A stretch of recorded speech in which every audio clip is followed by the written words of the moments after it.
So today, I'll show you how to adjust the sensitivity in Call of Duty Black Ops 6. So launch the game and on your console, and you'll get to this homepage. Then find the Call of Duty Black Ops 6 game and select it.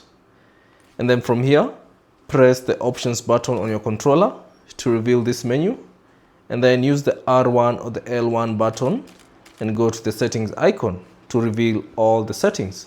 Now within the settings, scroll down and select controller.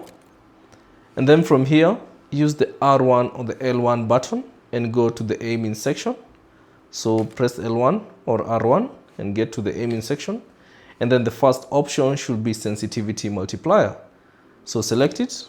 And then from here, you can customize these settings to suit your needs. So if you want to adjust the third person sensitivity multiplier, you can either use the left analog stick to increase it or reduce it. And you can do the same from all the other sensitivity multiplier that are currently available. So once you have adjusted them to suit your needs, all you have to do is go back, or rather exit the settings, and the changes will be applied.